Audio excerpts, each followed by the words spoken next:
اللہ تعالیٰ نے انسان کو زمین پر خلیفہ بنا کر بھیجا تاکہ وہ اپنے رب کو پہچانے، اس کی عبادت کرے اور اس کی رضا حاصل کرے۔ عبادت کا اصل مقصد محض اعمال کا کثرت سے انجام دینا نہیں، بلکہ دل میں اخلاص پیدا کرنا ہے۔ انسان اگر لاکھوں نیکیاں کرے مگر دل میں ریا یا غرور ہو تو وہ نیکیاں بیکار ہو سکتی ہے۔ اسی حقیقت کو سمجھانے کے لیے جناب نبی کریم علیہ السلام نے ایک ایسا واقعہ بیان فرمایا جو ہر عبادت گزار انسان کے لیے آئینہ ہے کہ نیکی صرف عمل کا نام نہیں بلکہ نیت اور رحم الہی پر ایمان کا نام ہے۔ یہ واقعہ صحیح مسلم اور ترمذی میں مختلف روایات کے ساتھ مذکور ہے۔ جناب نبی کریم علیہ السلام نے فرمایا، ایک شخص تھا جس نے 500 سال تک ایک جزیرہ پر تنہائی میں عبادت کی۔ یہ شخص اللہ تعالیٰ کا صالح بندہ تھا۔ وہ ایک چھوٹے سے جزیرے میں چلا گیا جہاں نہ کوئی انسان تھا، نہ دنیاوی شور، نہ تجارت، نہ فتنہ۔ جزیرے پر ایک چشمہ بہتا تھا اور ایک بیری کا درخت تھا جس کے پھل سے وہ اپنی بھوک مٹاتا اور چشمے کے پانی سے پیاس بجھاتا۔ وہ دن رات عبادت میں مشغول رہتا، نہ دنیاوی لالچ، نہ مال و دولت کی تمنا، بس عبادت ہی عبادت۔ اللہ تعالیٰ نے اپنی قدرت سے اس کے لیے آسانی کر دی تھی کہ درخت پھل دیتا رہے، پانی میٹھا رہے، اور وہ بندہ 500 سال تک بغیر کسی رکاوٹ کے عبادت کرتا رہا۔ 500 سال بعد جب اس بندے کی موت کا وقت قریب آیا تو اس نے دعا کی، اے میرے رب، مجھے سجدہ کی حالت میں موت عطا فرما۔ اللہ تعالیٰ نے اس کی دعا قبول کی۔ وہ سجدے کی حالت میں دنیا سے رخصت ہو گیا۔ فرشتوں نے اس بندے کو اللہ کے حضور پیش کیا۔ اللہ تعالیٰ نے فرمایا، میرے بندے کو جنت میں داخل کرو میری رحمت سے۔ وہ بندہ عرض کرنے لگا، اے میرے رب، میں نے 500 سال عبادت کی ہے، میں جنت میں اپنے عمل کے بدلے جانا چاہتا ہوں۔ اللہ تعالیٰ نے فرمایا، اچھا، پھر ہم تیرے اعمال کا حساب تیرے عمل کے مطابق ہی کریں گے، نہ کہ رحمت سے۔ فرشتوں کو حکم دیا گیا کہ ترازو لگاؤ۔ ایک طرف 500 سال کی عبادت رکھی گئی، دوسری طرف اللہ کی نعمتوں میں سے صرف ایک نعمت، ایک آنکھ کی بینائی رکھی گئی۔ جب میزان میں تولہ لایا گیا تو صرف ایک آنکھ کی نعمت ہی اس کی 500 سال کی ساری عبادت سے باری ثابت ہوئی۔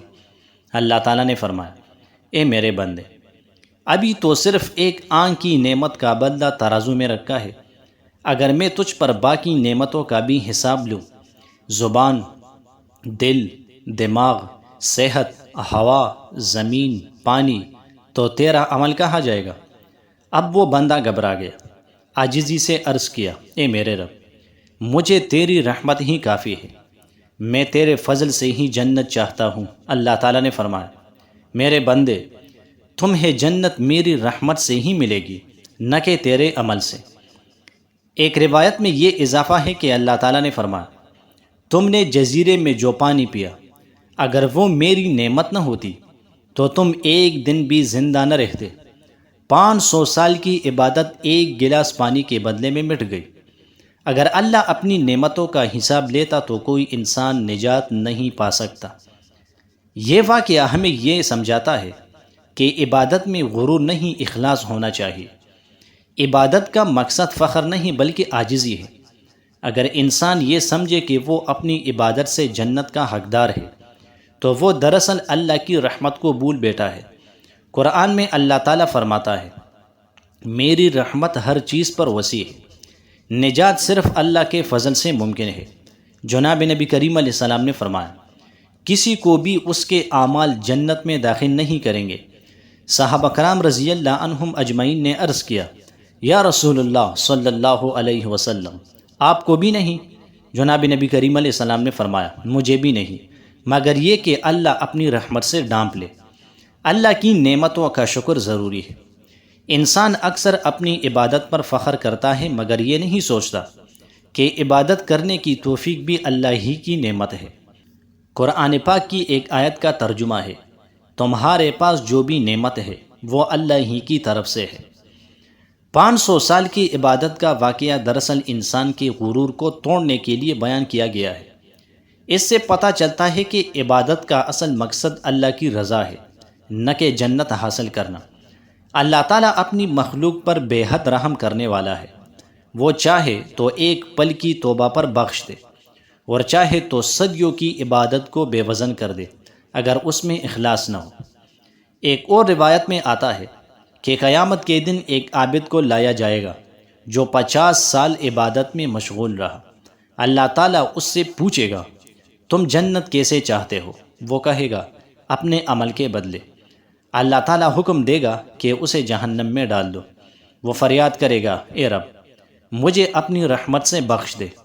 تب اللہ فرمائے گا، اب تو نے وہ بات کہی جو میرے بندے کو کہنا چاہیے تھا۔ اللہ تعالیٰ قرآن میں فرماتا ہے، کہہ دو یہ اللہ کے فضل اور رحمت سے ہے، بس اسی پر خوش ہونا چاہیے۔ انسان اگر اپنی عبادت پر فخر کرے تو یہ دراصل شیطانی وسوسہ ہے، مگر اگر وہ اللہ کی رحمت پر بھروسہ کرے تو یہی ایمان کی علامت ہے۔ یہ واقعہ ایک عظیم سبق دیتا ہے کہ انسان کی عبادت خواہ کتنی بھی طویل ہو، وہ اللہ کی نعمتوں کا بدلہ نہیں ہو سکتی۔ جنت اللہ کے فضل سے ہے، نہ کہ عمل کے بدلے۔